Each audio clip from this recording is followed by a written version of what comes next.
Hey guys, welcome to another masterclass with myself, Chris Stafford, on how not to be a great listing agent, what not to do as a listing agent. I always talk about all the great things that we should all be doing to be a top-notch listing agent. As many of you know, I've been selling as a listing agent in San Francisco for over 30 plus years. I'm still selling, I'm still in the trenches selling. But I'll tell you, one of the things that we are always talking about, and that is what to do to become a great listing agent. Today, I want to talk about what not to do. And it's super important that you don't do these things that I'm going to discuss today. This is going to be a short live, but I thought I would just sort of take the opposite approach and talk about how you can absolutely fail as a listing agent. So let's get started. One of the things as a listing agent that it is super, super important to not deal with your health or your mindset. So if you're not taking care of your health and your mindset, I'll tell you right now, you're going to fail in this business. It is super important that from a mindset standpoint, that you're doing everything that you need to be doing. From a health standpoint, you need to be doing everything that you can be doing to create a strong, healthy mindset and strong health. If you are not taking care of this, I'll tell you one thing, you're just not going to have the energy or you're not going to have the bandwidth to handle this. I'm just in a situation right now where we were on pins and needles for one of my clients who was trying to get a loan on a property, and if they didn't get this loan, they were going to lose a lot of money. And I literally just found out 5 minutes before I'm doing this live that they did get the loan. 3 days we were on pins and needles. And if you don't have a healthy mindset or you don't have the energy, then if you're not addressing this, then guess what? It's just not going to happen. It's not going to happen. I'll tell you another thing that's really super important, that if you do not have a vision for your business, then it's again going to make it really difficult for you to just handle all the day-to-day trials and tribulations of being a listing agent. Because if you have a vision, you know where you want to go, you know why you're doing this, you know why you're putting up with all the craziness. So don't have a vision and then see how that really affects your day. It's not going to be good. So it gives you a sense of direction and motivation and a sense of purpose. Another thing, and I'm really surprised by this, but I cannot even tell you the number. I'm 30-year plus listing veteran. I've been coaching listing agents specifically. Oh my God, over 10 years right now. I am surprised at how many listing agents don't have any goals set. They have no idea where they want to take their business. They have no daily goals, no weekly goals, monthly goals, or even annual goals. If you don't have any goals, how do you know where you're going to go? I mean, this is really the key. So that's one thing not to do. Don't have any goals and just sort of flip flop your way through your year. How are you going to know if you've achieved success? How do you know if you're having a good year? How do you know if you're having a bad year? If you don't have goals. And once again, have goals that I think are super exciting. Make your goals really exciting. But that is something that is really super, super important. Another thing not to do, don't do social media. If you're not doing social media in today's day and age, you're missing the boat. Now, I will sound like I'm talking out of both sides of my mouth, but here's the deal. I truly believe that social media can be really good in terms of setting up your brand awareness. So branding yourself, reminding people that you are in real estate. There's so many things that you can do. You can post funny memes. You can post motivational quotes. You can, most importantly, do videos, do short videos. Don't do anything longer than 3 minutes. Nobody wants to see it. But you could do so many funny things to let people know that you are in real estate. I remember one woman that actually, I think she still does this actually. She would go do brokers tours, if you know what I mean. She would go to brokers tour open houses, and she'd bring a full size skeleton, and she would set the skeleton in the various rooms of the house and take pictures of it. And everybody knew her as the skeleton woman, and she got a lot of traction on social media. Now, I will say though, it's really great for brand awareness, but social media, I I wouldn't spend a lot of money, if any money at all, on it. I've never heard of anybody getting a listing, directly getting a listing from social media. But social media has its place as brand awareness, but I don't think that you actually are going to get a listing from it. And as long as you understand that, you're golden. Excuse me. So don't do social media then. What other things should you not do as a listing agent? Let me take a drink of water. Mm. And that is you don't know how to price properties. All right. That's another thing. Don't know or understand or research on how pricing of properties works. One of the things that is really important, it's one of the things that sellers really want of us. They want us to be experts in the pricing of their properties. And I've been doing this for over 30 plus years. I just completed about 3 hours ago a listing presentation that we're going to be giving, my business partner and I are going to be giving to sellers in this luxury condominium building in downtown San Francisco. And, I have to tell you, like I said, I've been doing this forever, and I still have to sometimes doubt myself, question myself, really do a lot of extensive research to come up with what I consider to be the proper pricing on a property. And my business partner and I were just going back and forth a couple hours ago. Okay, what is really the right list price? What is really this place going to sell for? So make sure that you're not a good pricing person if you if you don't want to be a good listing agent. Okay, do the research, people. Make sure you're researching the MLS. Make sure you're researching people's different neighborhoods, different areas. Look at what properties it listed for and what they sold for. You really want to be a pricing expert, so you've got to do that.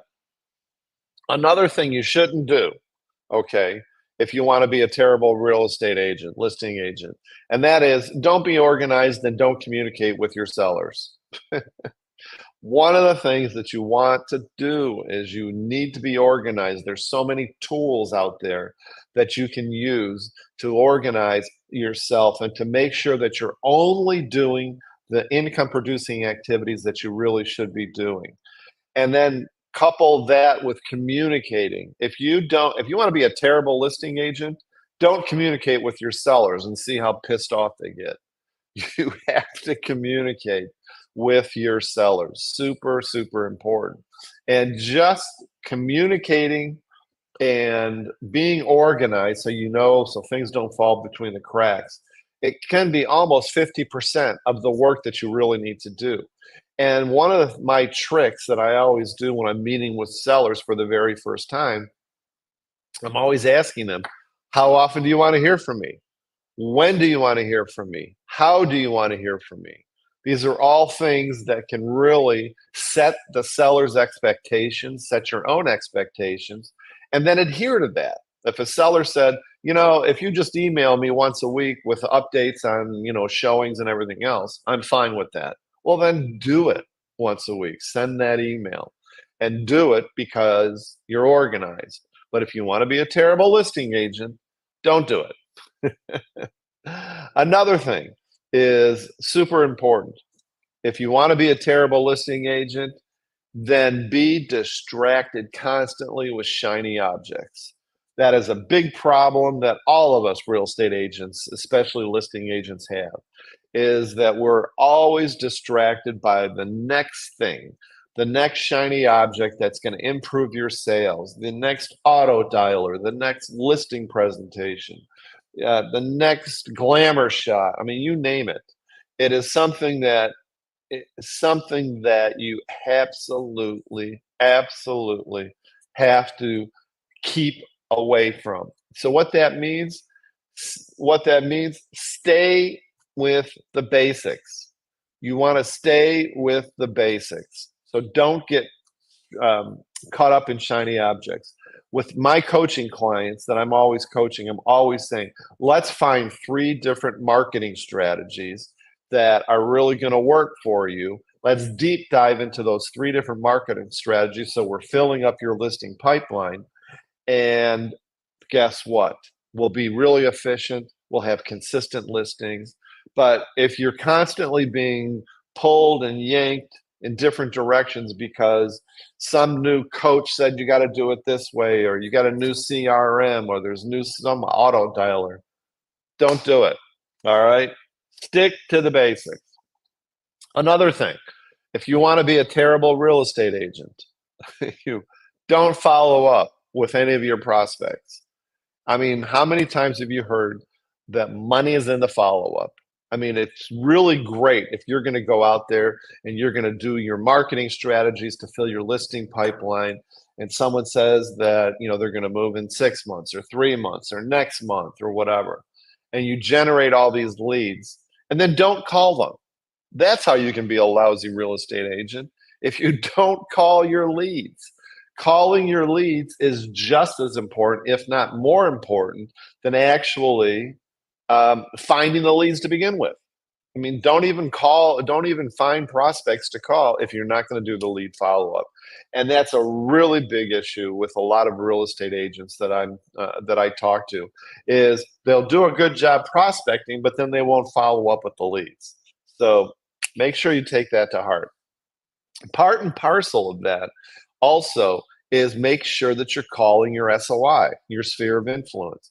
Make sure you're calling your past clients. Make sure you're calling people that know you and love you, your friends, your family. Treat that just like lead follow-up. I know people that do amazing marketing, door knocking, Facebook ads, SEO marketing, you name it, and yet they won't call their SOI. So if you want to be a terrible listing agent, don't do lead follow-up and don't call your SOI. Crazy, crazy. Another thing, don't get things in writing. That is one way for you to have things come back and bite you in the ass, is if you don't put things down in writing. You have to get everything in writing. If you're not getting everything in writing, guess what? You're going to be really in bad shape. Another thing, you want to be a bad real estate agent, listing agent, is don't give your referrals, your trusted referrals, providers, to your sellers and to your past clients.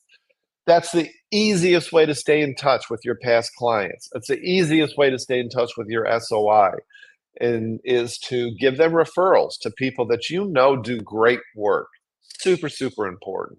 So make sure that you don't do that if you want to be a terrible listing agent. One of the big things too, I know I'm preaching to the choir here, is do not disclose things that you know about a property just to make a deal. That is the worst, biggest no that will land you in court. If you're not disclosing things that you know of in a property, that is one thing that will certainly land you in court, because your happy ass is going to get sued. That's probably my understanding talking to attorneys, is that 95% of all realtor lawsuits are because of lack of disclosure. Something else too, if you want to be a terrible listing agent, start making suggestions that have nothing to do with your expertise.